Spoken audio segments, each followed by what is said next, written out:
جیسے پان کی پچکاریاں جو ہے وہ پھینک رہے ہیں، گٹکا یوں پھینک رہے ہیں، کیا کہیں گے آپ؟ اب دیکھیں مسئلہ یہ ہے کہ بعض اوقات بچپن سے اس طرح کی عادت ہوتی ہے، یا ایسے لوگوں کو دیکھ کر، ایسے لوگوں کی صحبت حاصل کر کے جو اس طرح بندے کا ذہن بن جاتا ہے۔ اور مجھے تو یاد ہے کہ جب میری بیٹی چھوٹی تھی تو اس وقت ہماری گاڑی کے شیشے اترتے، تو اس وقت جو نا میں نے یہ پابندی لگائی ہوئی تھی کہ کوئی بھی ریپر، کیونکہ یہ مونگ پھلی بعض وہ شوق سے کھاتے تھے، اس کو کہتے تھے کچرے والی مونگ پھلی، صحیح، وہ چھلکا ہے نا تو کچرا ہو جائے گا، تو کچرے والی مونگ پھلی۔ اللہ اکبر، ایسے مونگ پھلی کھانا بھی واقعی آپ صحیح فرما رہے ہیں، کھانے والے تو کھا لیتے ہیں، پھر بعد میں سنبھالنے والوں کا ایک کام الگ سے شروع ہو جاتا ہے۔ تو میں نے اس وقت جو نا گاڑی میں ایک شاپر رکھی تھی کہ صحیح، جو بھی کچرا ہے وہ اسی میں ڈالنا ہے۔ اچھا اسی طرح کہیں سفر میں ہو یا کسی کے گھر ہو، اب جنید ابھی چھوٹے ہیں، حبیبہ ان سے تھوڑی بڑی ہیں، اب یہ لوگ اگر کہیں کوئی چیز پھینک دے نا تو میں ان سے اٹھواؤں گا، اچھا جی، ہاں اٹھواؤں گا، بولوں گا ڈسٹ بن میں ڈالو۔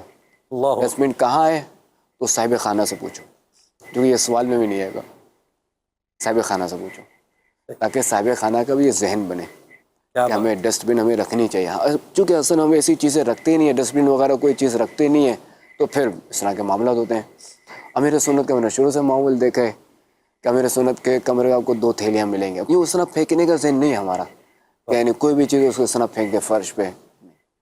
یعنی یوں سمجھے کہ ترکیب ایسی ہوتی ہے کہ جھاڑو لگانے کی نوبت ہی نہ ہے۔ واہ واہ، ڈسٹ وغیرہ تو اٹھانی پڑے گی، ایسا ورنہ ہی، جو بڑی چیزیں ہوتی ہیں نا، موٹی چیزیں، صحیح، ان کے لیے کوئی ضرورت نہ پڑے، کیا تو ہم جو نا اسی وقت ہم تھوڑی سی ہمت کر لیں، محنت کر لیں، اور کچرا جو نا وہ اس کی جگہ پر ہم رکھ دیں۔ یہ آئے گا سلیقے میں بھی، کیونکہ ہمیں جو نا وہ سلیقہ مند بھی ہونا چاہیے صحیح، کہ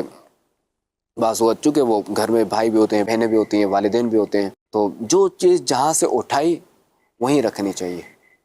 یہ آئے گا سلیقے میں۔ اب اگر آپ نے یہ چیز سمجھے کہ آپ نے اٹھائی، کچن سے آپ نے کوئی چھری اٹھا لی، اب یہ چھری جو ہے نا آپ کے جو نا بیڈ روم میں پڑی ہوئی ہے یا کہیں اور پڑی ہوئی ہے، اور والد آپ کی ڈھونڈ رہی ہے چھری کہاں گئی، وہ چھری کہاں گئی فلاں فروٹ کاٹنے والی، پتہ چلو تو بیڈ روم میں پڑی ہوئی ہے۔ اچھا اب ایک تو یہ کہ دیکھو پریشانی بھی، اچھا دوسرا یہ کہ اگر کوئی بچہ ہوگا تو وہ اسے کھلونا سمجھ کے کھیل سکتے ہیں، اللہ نقصان اٹھا سکتے ہیں۔ تو جو چیز جہاں ہو نا وہ وہیں اچھی لگتی ہے، صحیح، پودے جو نا گملے میں اچھے لگتے ہیں، چھری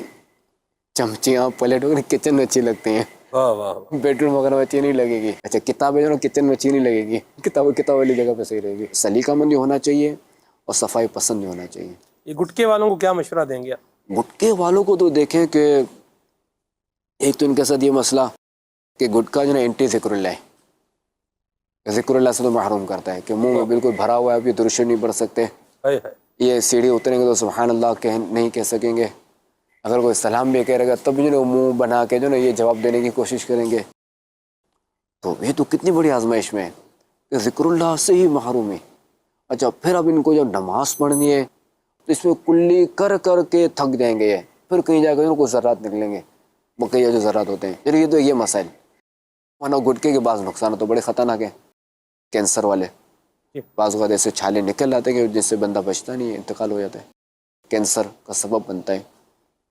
اور لہٰذا یہ گٹکا اور نشے میں پرہیز کرنی چاہیے۔ اب بالفرض اب اگر کوئی گٹکا کھاتا بھی ہے تو ذرا فی نفس یہ جائز ہے، شرعاً یہ جائز ہے، مگر دیکھیں گے یہ جو پیک وغیرہ پھینکتے ہیں نا، اس میں ان کو خیال رکھنا پڑے گا کہ بلارو پیک نہ پھینکے، بعض بندہ جا رہا ہوتا ہے قبلے کی طرف بھی پھینک دیتا ہے، تو یہ تو غلط ہے کہ جو کہ وہ ناجائز ہے نا۔ تو اسی طرح جو ہے وہ ان کو چاہیے کہ اب کھا ہی رہے ہیں، عادت نہیں نکلی، کوشش تو کریں عادت نکل جائے، کہ اس پہ جو نا مہنگائی کا ویسے ہی دور ہے، اب اس میں کتنے پیسے لگ رہے ہیں یہ ایک الگ لگ رہے ہیں، پھر کہہ رہے ہیں کہ مہنگائی ہے ایسا ہی، کہ پورا نہیں ہوتا، صحیح، تو 2-3 ہزار تو ایسے میں نکل جاتے ہوں گے، 3-4 ہزار گٹکے ہی میں۔ اب اگر پیک پھینکنی بھی ہے نا سائڈ پر پھینکی جائے، واش روم میں بھی اگر پھینکے یا واش بیسن میں بھی پھینکے تو اس کو فوری دھو لیا جائے، تاکہ کسی اور کو آنے والے کو گھن نہ ہو۔ مجھے یاد ہے میں ایک کے گھر گیا تھا، ابھی جو دیکھیں وہ نقشہ رہ گیا، اب ان گھر میں جو یہ پان وغیرہ کھانے کے عادی تھے، جہاں دیکھو پیک تھی، ہائے ہائے ہائے، نہ کچن بچا، نہ کوئی کمرہ بچا، نہ سیڑھیاں بچی، سیڑھیاں ماربل لگا ہوا تھا، مگر یہ پیکم پیک تھی۔ تو اب دیکھیں میرے کو امپریشن اچھا نہیں پڑا، ارے ہر جگہ پیک، ہر جگہ پیک، تو ایسا نہیں ہونا چاہیے۔ یہ جو بسوں سے چیزیں یا گاڑی میں بیٹھے ہوئے چیزیں پھینکنے کا جو رواج یہ ہے تو بڑا خطرناک اس پر بھی کچھ نہیں، یہ تو ظاہر ہے کہ اب جیسے آپ نے کوئی چیز پھینکی، اب جیسے بھٹا کھایا جو اس کے باقیات ہیں، اب وہ اگر پھینکا کسی کے سر پہ لگ سکتا ہے، اس سے تکلیف ہو سکتی ہے. اچھا اسے نا بس سے اگر پھینکی تو کسی کے کپڑے خراب ہو سکتے ہیں. سر کوئی بھی چیز پھینکی تو وہ تکلیف میں آ سکتا ہے، ایسی بات ہے. اور ویسے سڑک پہ نہیں پھینکنا چاہیے. میرے والد صاحب نے مجھے ایک دفعہ ایسا بتایا، ظاہر سی بات ہے ایک ایج فیکٹر بھی ہوتا ہی ہے. وہ کہہ رہے کہ میں جو ہے وزیر آباد شہر جو ہے وہ جا رہا تھا، تو انہوں نے مجھے ایک جگہ بتائی، یہاں سے میں گزر رہا تھا تو بس میں سے کسی نے وہ کوئی جوس پیا ہوگا اور بوتل جو ہے اس کی پھینکی ہوگی، اور بوتل بھی تھی شیشے کی. اس وقت تو بوتل شیشے کی ہوگی بالکل. جی، اور وہ شیشے کی بوتل کہتے ہیں وہ میرے سر پر لگی اور کہتے ہیں میری آنکھوں کے آگے اندھیرا آ گیا. میں نے جو ہے نا وہ بائک کی اور میں روڈ کے سائڈ پر جو ہے نا وہ بیٹھ گیا. لوگ پھر جو ہے نا وہ آئے اور انہوں نے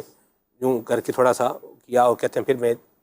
تو میرے حواس بحال ہوئے، تو کہتے ہیں میں پھر یوں مطلب واپسی کا وہ معاملہ ہو گیا. یہ بھی لوگ خیال نہیں کرتے. پھر اس کے ایک اور نقصان بھی ہو سکتا ہے، جیسے کوئی شیشے کی چیز ہے، بوتل ہے شیشے کی، وہ جو ہے وہ باہر پھینک دی